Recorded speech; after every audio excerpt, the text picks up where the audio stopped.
Ladies and gentlemen, please extend a very warm welcome to the 47th Premier of New South Wales, Chris Mills, as we embark on a meaningful journey at the Indian Subcontinent Multicultural Forum. We also welcome MP Warren Selby, Member of Riverstone.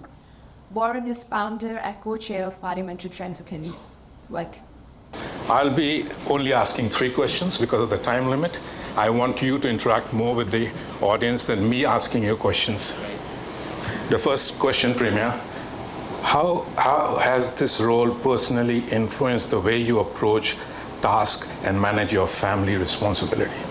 Because you've got a young family. Yes.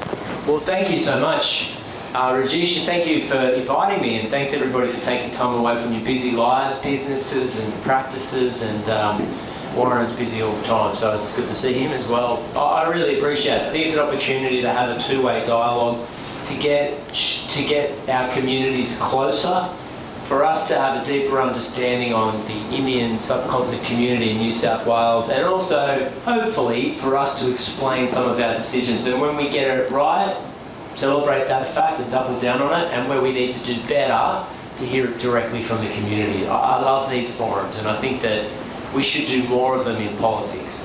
In terms of my family responsibilities, if I'm going to be honest, I think like a lot of people in this room, I'm finding it difficult.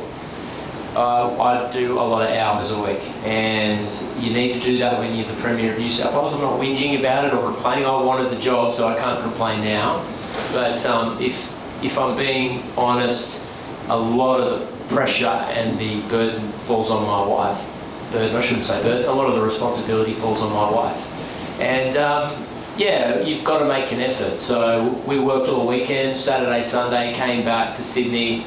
I quickly put the kids in the car, we drove down to the beach, had a surf, threw the football around, came home, went to bed. So that's sort of what we do, rinse and repeat.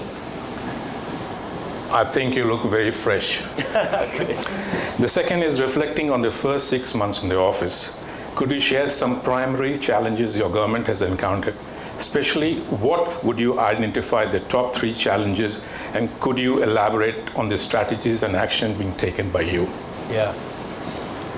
Well, good question. I think the biggest challenge facing the government and the people of New South Wales is inflation and the effect on interest rates. Household budgets, businesses, the rising costs of capital, the rising cost of debt in the community. It's putting enormous burdens on families right now, and we haven't had this level of inflation in the Australian economy for decades. It's now washing its way through the world, but also in Australia as well, and it's putting enormous pressure on families and small businesses. So if I'm going to be honest, I'd say that's first, second, and third. Ensuring that we're doing everything we possibly can to put downward pressure on inflation, to help families, to sustain businesses, and get us through this very tricky period. And we're focused on it every single day of the week. One of the reasons why we went to the election and said, whatever we do, whatever programs we pursue, we will not be raising taxes in New South Wales. The family household budget and businesses are tight enough, and you can't squeeze blood from a stone. So look, there's many challenges in the state, and I feel like we deal with them well, but that's number 1. Thank you for not taxing more. Labor is a minority government. What challenges does it face, and did you expect that would be the case at the time of elections? Yeah. Well, we fell quite a few seats short, and that really close margins. So there's a whole bunch of seats that Labor nearly won that were on less than 1% or less than 2%. But you can't complain about that. That's our system, that's democracy. And it's a huge privilege to be in government with, in all but 1 or 2 bills we've passed, I think, over 50 bills in a short space of time in the last 6 months, and in all but 1 or 2 we didn't have the numbers. So that success rate is pretty high, and a lot of them are contested, and there's a lot of ballots. Our approach to it is pretty straightforward. This is what we think we need to do for the state, for the economy, for essential services. It's now over to you. We respect the Parliament, but we believe this is essential for New South Wales, and we're prepared to put our shoulder into it, make the argument, answer questions, go on radio, talk to the community, have public forums. you've got to be honest with the public. Not all decisions are going to be popular, and not every decision will be supported by everyone in the state. And any government that tells you that you can have legislation that's supported by everyone all the time will be a terrible government. Because at the end of the day, you have to make decisions. And making good decisions over and over again, in my view, is the hallmark of a successful government. Premier, I should thank you that you are interacting with Indian subcontinent people. I've not seen that type of interaction from any Premier in the last 2 decades. Thank you for doing it. And I'll give the mic to you if you want to interact or say something to the audience. And after that, we'll have a Q&A. Yeah. You too. Well, the only thing I'd like to say is that's a lovely recognition, thank you. And we need to do that, and we want to do that. One of the outstanding successes for New South Wales Labor in March was increased level of support from the Indian community in New South Wales. And I want to make this really clear. There's many different views in the Indian community in New South Wales, many different views. There's rock solid Labor voters and there's very, very entrenched coalition voters.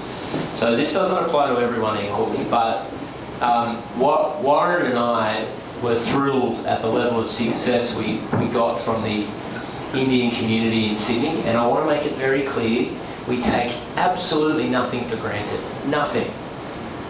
We know we have to earn that vote and that it's renewed every 4 years. And we want the voters of New South Wales to be tough markers. We want you to be tough markers, because if you're tough markers on us, we'll be a better government as a result of it. And that's our philosophy. It's pretty straightforward. I think in politics and in government, people overcomplicate it. It doesn't have to be complex. This can be a good government because it listens and then it acts. Yeah, for the Q&A sessions, we request each participant to briefly introduce themselves before posing their question. I'll start with the questions that we already received from some participants, and then if time allows, we'll open the forum. So I'm going to ask the youngest participant here, Vidyana. Thank you. Congratulations, Premier, on all the amazing work you've done for us so far. We look forward to seeing what else you've got in store. I am a pharmacist, and my question relates around pharmacy and medications. So we all know that there is a considerable amount of burden on hospitals and doctors at the moment, and I believe pharmacists are at the forefront to relieve this burden. In states such as Queensland, there is a trial being conducted that's starting in next month actually, for the full scope of pharmacies. I'm just wondering, when will this be implemented in New South Wales? And if so, what is the procedure? How will it be implemented, please? Great question. Thank you for the work you do as a pharmacist. A difficult job, but so essential in our community. A couple of things I'd just say about health. You're absolutely right. The pressure on our public hospital system is immense and growing. We've made good efforts and major strides in elective surgery in New South Wales over the last 9 months, but we haven't made anywhere near the improvement that we need to make in emergency departments. We know that, and we're determined to do something about it. Part of the solution to this, and there's not a silver bullet, we have to do many things at the same time, but part of the solution is working more with pharmacies. I think you're right, Queensland is the national leader when it comes to scope of practice changes, whether it's the contraceptive pill or greater access to other parts of medical work, for example, vaccinations and full scope. They're leading their country. We're watching their changes very closely, and we'll make decisions in New South Wales. But we've got a trial at the moment in relation to that previous Queensland decision for family planning. I think there's about 2,000 or 3,000 pharmacies that have already signed up to that, so that's encouraging. We'll monitor that closely and look to ensure that we've got responsible changes to scope of practice that are consistent with healthcare in the state. One of the advantages of being a federation is that you can look at other jurisdictions that have maybe similar age demographic or similar income distribution and see it works in their jurisdiction. I'm happy to be a thief when it comes to good ideas. I'll grab them, steal them, and implement them here if they work. Chris, thanks for coming. I'm Chandra Tolani, we met a couple of times before. The question she's got. Your question about the housing. Well, we got a lot of shortage of housing in New South Wales. Yeah. I know you're doing something a lot about it in Rose Hill. Yeah. But where the railway stations are there, if you approve around that area, you don't have to build another infrastructure further down. Yeah. Otherwise, you have to bring the railway station. The railway station there should give high-rise approvals, easily. It's not happening. 100%. You're absolutely right, and that's exactly what we've done. We announced 30 sites across metropolitan Sydney on train stations, and within 400 metres, we'll take over the plan to stop the local council saying no more. Because what we're seeing right across Sydney is local councils will say, oh, we don't want any more development in our community. Can you take the Every mic time around? they say no to a house or a development, they're saying no to a young family who are trying to get on that first rung of the ladder in Sydney.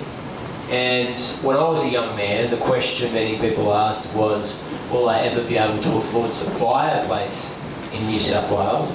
A lot of young people now say, I can't even afford to rent a place. And we're losing our best and brightest to other jurisdictions. Can I give you some statistics which go to this issue and why New South Wales is particularly bad? We've got the highest population, we've got the highest anticipated increase in population, we have the highest property prices, the highest median property prices, the highest rents, the largest increase in rents, the largest increase in housing prices, and yet on the east coast in New South Wales we're last for building approvals and completions per capita. Last year we had 48,000 new houses or dwellings.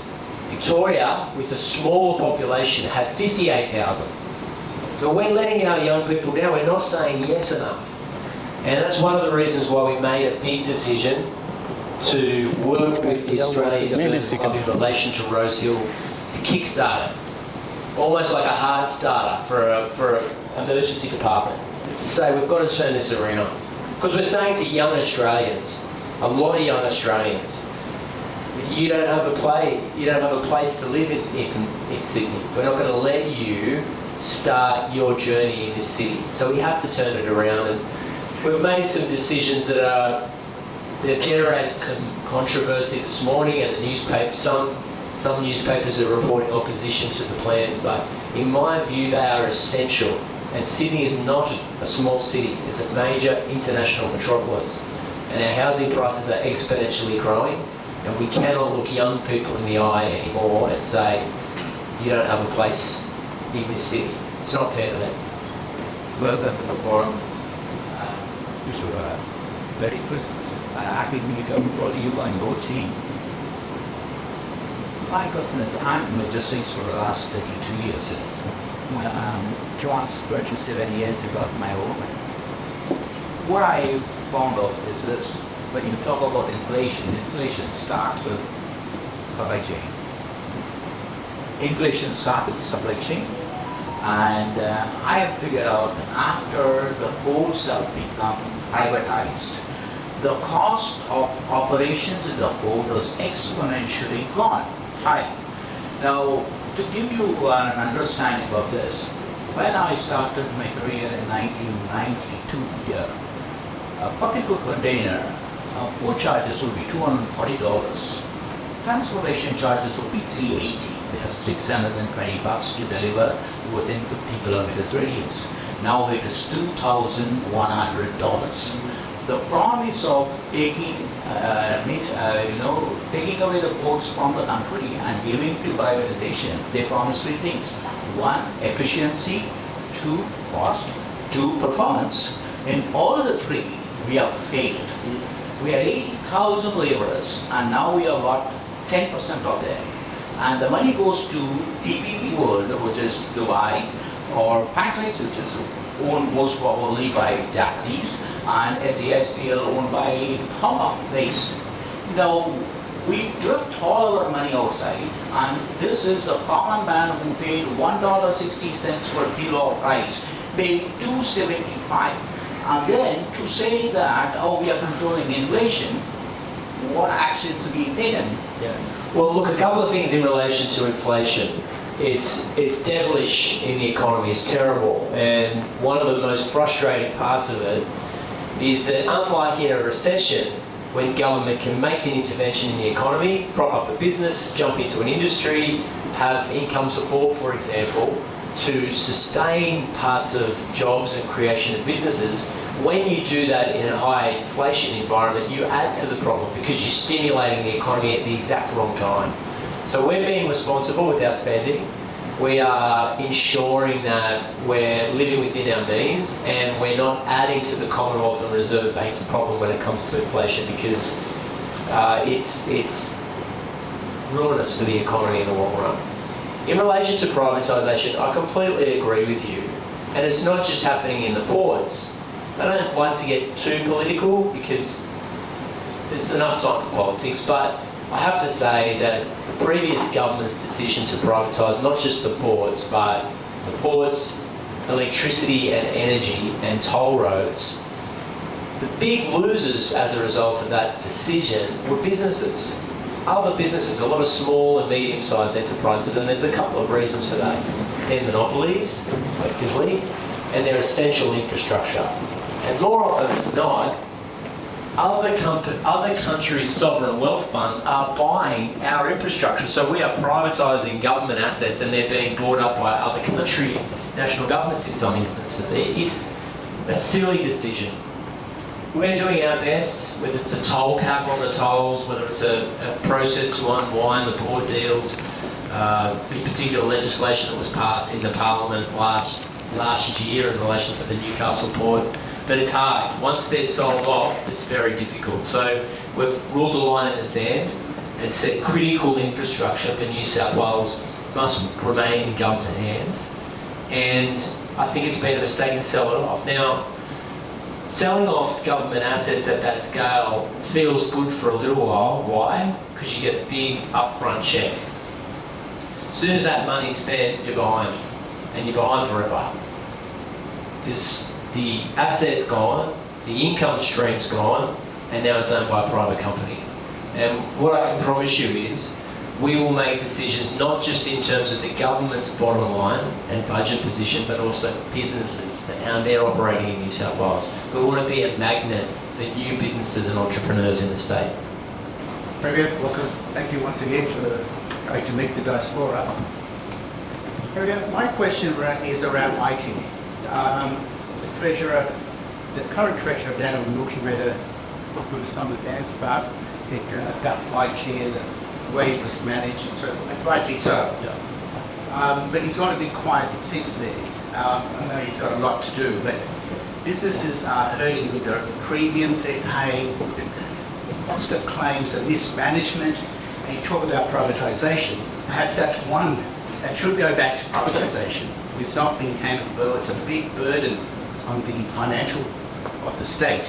And those who are involved in managing IKEA are not managed, they're mismanaging it. Is there some kind of reform that may come through sometime soon in the first term of your government? Thanks so much. I mean, look, I wouldn't recommend privatising it because it does need to be underwritten by the government, and if that wasn't the case, then it went to capital markets, then market forces would apply, and I couldn't predict what the premiums would be for industry and businesses in particular. But what I would say is you're right. When we were elected, the recommendation from IKEA was for a double-digit increase on premiums for businesses. We rejected that and had a more modest increase to keep the fund solvent while we produced and attempted reform in IKEA. We know we need to do more. We know that it's falling disproportionately on a lot of small businesses, and we don't want to be in a position where people go out of business, or the costs, the business costs, the input cost of businesses are so extreme that it means New South Wales becomes uncompetitive. One area of reform that we have announced that is a major benefit for business and has been endorsed by Business New South Wales and a lot of the chambers of commerce across the state is insurance reform. New South Wales is the only state in Australia that taxes your insurance, your private insurance, on business and on households. And in many instances, it's one of the leading reasons why the uninsured or underinsured rate in New South Wales is the highest of any place in the country. Our insurance is the second highest of any jurisdiction in the country behind Queensland, which is subject to tropical thunderstorms and a lot of natural disasters. So we've made a decision to remove the tax that's currently on insurance and instead apply it at a rate at property rather than on businesses. Now, that will be a major incentive to take out insurance. It should drop insurance premiums for businesses in New South Wales and ensure that we are competing on a like-for-like basis across all jurisdictions in the country. And that'll be a big reform. It's going to be controversial, but it's essential. At the moment, that tax on insurance is acting as a disincentive for businesses and households to take out insurance, and that's completely unsustainable. So thanks for your question. Our next participant is Veena Sejwala. We should all congratulate Veena as she has been selected as a finalist Problem Solver Award at the Shaping Australia Awards 2023. I believe you have something very innovative to share with us today as well. Thank you for the opportunity to share, and Premier, lovely to see you again. I just wanted to mention, of course, I think we've talked a lot about manufacturing, and I really applaud your points around encouraging and supporting small businesses and entrepreneurs. The work, of course, that's happening at the University of New South Wales around taking what is considered as a waste, that of course then is causing burden on our landfills, but seeing that as a valuable resource and raw material for manufacturing. And where the connectivity, of course, is very much linked to the points you've been making around, building and providing homes, affordable and sustainable homes, for people who live in New South Wales, is also directly connected to our ability to manufacture a lot of these products that we need, to put into our homes, like, for example, our tiles and so on. Without kind of boring you with a lot of detail, your Minister for Environment, Minister Penny Sharp, visited our micro factory on Friday actually. I'll let her tell you what she felt about it. But I guess what was really impressive from her perspective is the fact that not only are these materials that are directly taken out of landfills, so it's the micro factories in Nowra, we've set it up on the tip site, so at Shoalhaven Council, taking directly waste resources coming from the tip itself. I guess the benefits are, that means one, it's a local supply chain, and you're creating, in a way, world's first high performance products. That means what's sustainable is also going to be affordable. That's really the big difference. When we talk sustainability, the question becomes, can it create local jobs? Of course. Can we do it at the right scale? So microfactories are really about proving that you can commercialize products and do it in a way that benefits regional communities in New South Wales. So I guess from my perspective, really to be able to highlight some of these points is that we've now demonstrated that effectively you can take waste resources, do manufacturing it, and really provide those local jobs. Just as a bit of an information, we started commercializing this. The science has been going on for a while, but commercialization really took off this year. Just in a short span of 1 year, we've created 20 jobs. So that's just an example of one, micro factory in Nowra. So I guess for us, what's been exciting in engaging with Minister Sharp on Friday is to see the excitement, and also now listening to everything you've said around the opportunities to provide more homes for young people, particularly make it affordable, because of course, to your point, the cost of living is going up. I did bring in a few little samples, beautiful stories in a lot of these. This one has got old beanies and waste glass. This white one's got a lot of fabric that's gone in from our waste mattresses, all of the things that our local councils, of course, are responsible for collecting. So I guess the long-winded part of that question in there is thinking about that whole bigger picture around when we talk recycling and remanufacturing and creating jobs, do you see that whole new ecosystem you're creating, which I love, by the way, creating local homes, 25,000 I think is the number that you said just at the Rose Hill, if I remember correctly. Regardless of that, products need to be manufactured that go into making. Do you see an opportunity to connect what we can do in caring for our environment, caring for our people, and how do you, if at all, how do you see that happen? Thank you, Vina. If I could just start by thanking you for the work that you do at UNSW. I think we can all agree that notwithstanding our world-class public education system and research universities, the country has not done a great job of commercialising innovation and breakthroughs from a research level. And there's one big exception, and that's UNSW. And there's been an amazing focus on problem solving, but also having a real practical approach to what's happening in the real economy. And you deserve a lot of credit for that, as do your peers at that university.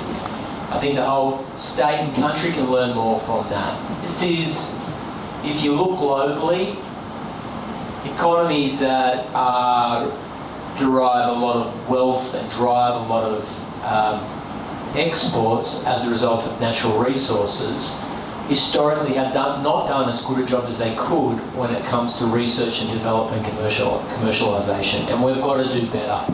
The reason for that is not because we don't like mining. We like mining, that's a big part of our economy, particularly critical minerals into the future, but we've got to be diverse as well, and we have to have a complex economy. And a complex economy means that if one part of the global supply chain stalls or there's a dip in demand in relation to a specific part of the world's economy, it can be filled by another part of our complex economy in New South Wales. There's no reason why we can't achieve it either. World-class research universities, a wonderful public education system, billions and billions of dollars of private capital, international private capital that's desperate to invest right here in New South Wales, property rights, a stable economy.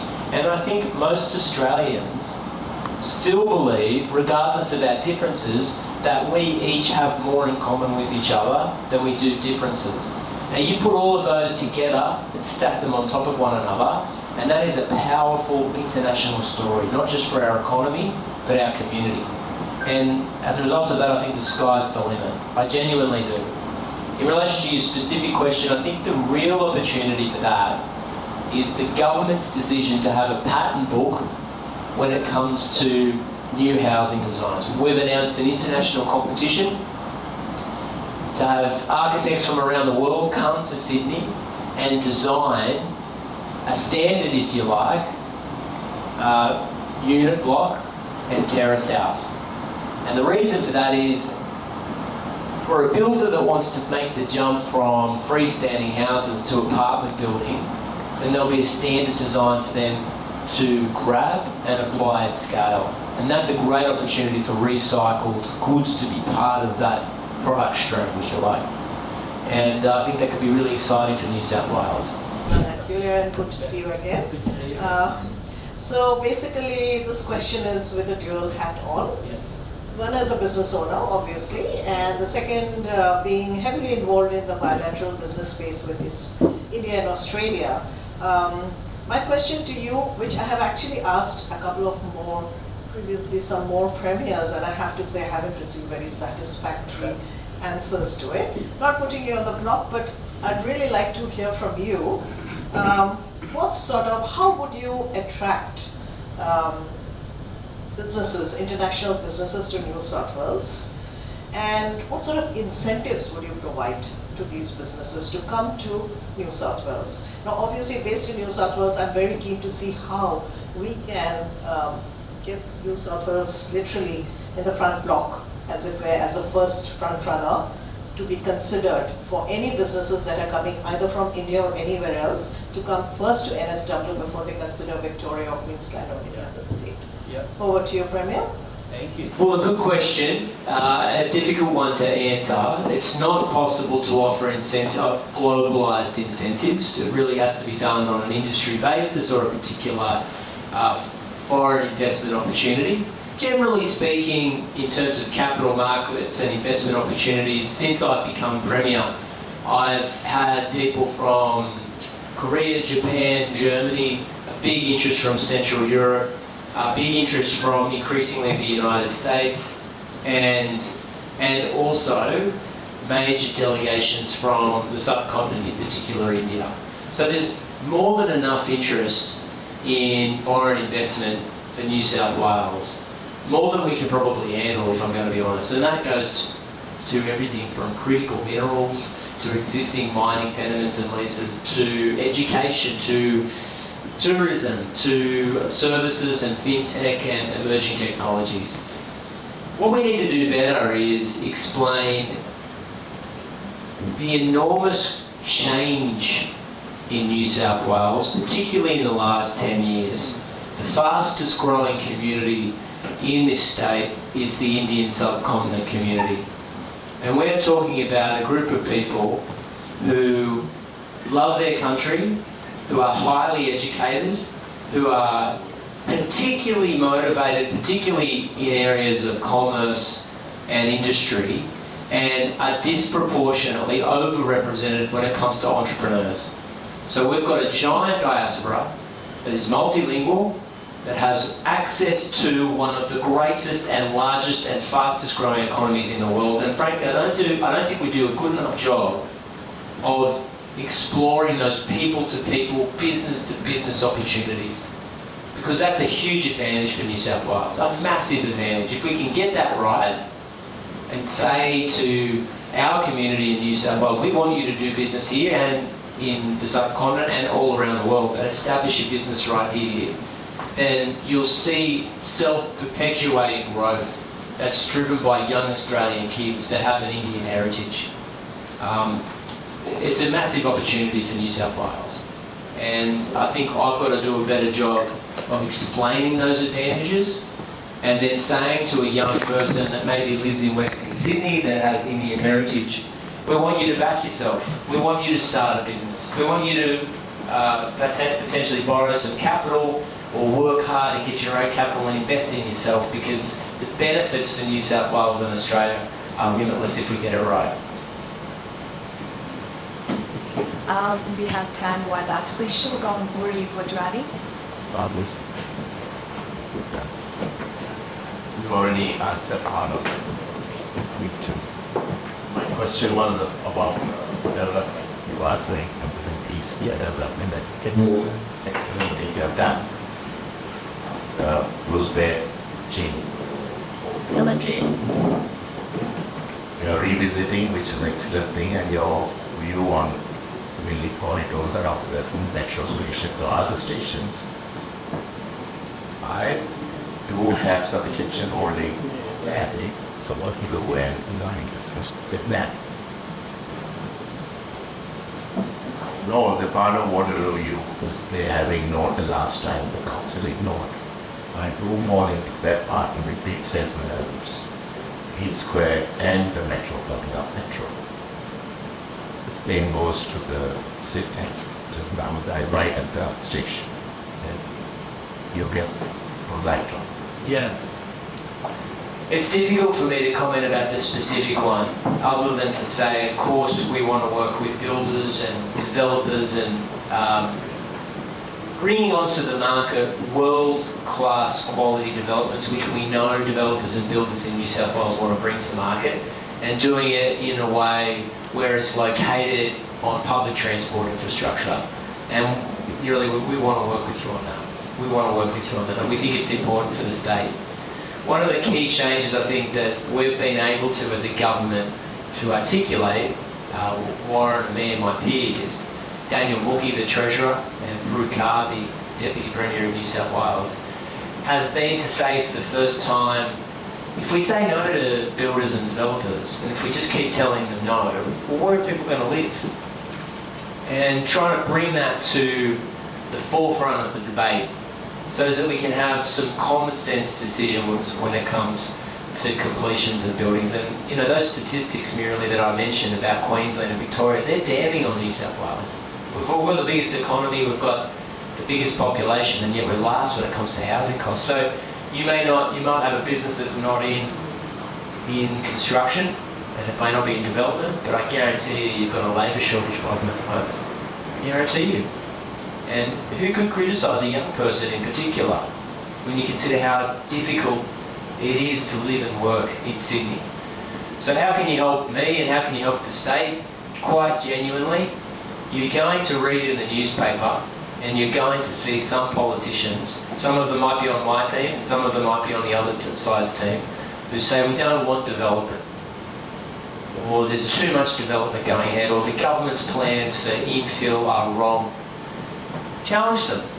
And you don't need to get into a fight with them, but you can just ask them a really simple question. Well, if not there, then where?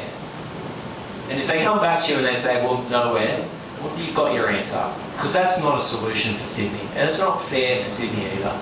And that's where we really need your help. We need to make this public argument, but we can't do it by ourselves. We need regular people, business owners, those right throughout metropolitan Sydney to say, we agree with the government here. People have to live somewhere. The implications of not getting this right are just too extreme. And I want to say a couple of things. This isn't party political because there's some people on the Labor Party side that don't agree with the government's plans. And there is a few people on the Liberal and National side that do agree with our plans. And have said so publicly, and they deserve a lot of credit for that, genuinely, because that's not an easy thing for them to do. So this is not really party political, it's just about driving the right agenda for the state. Young Australians, giving young Australians an opportunity. That's all we're asking for.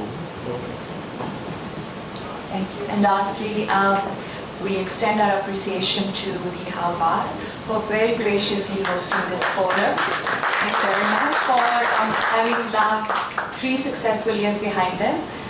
Thank you very much. And Premier, I request you to say a few words.